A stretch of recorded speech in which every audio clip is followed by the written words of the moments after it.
John 3:29 says, "He who has the bride is the groom, but the groom's friend who stands by and listens for him rejoices greatly at the groom's voice."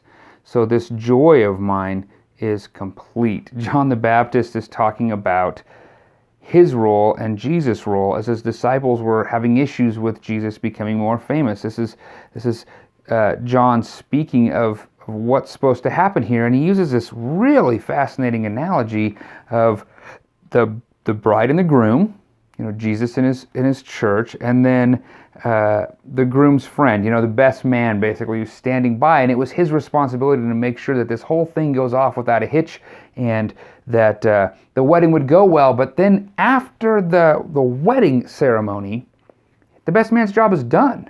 He's not there in the life of the bride and the groom. He's done his job. He stood by and said, "Okay, this is going so well. I'm here, and this was my job. I've done my job. I'm joyfully just excited for my friend who's getting married." That's how John the Baptist saw him. And I think it's really helpful to note there's a ton of references in the Old Testament. You find them a lot in Isaiah about this bride and bridegroom, the Messiah and the people, Christ and the church.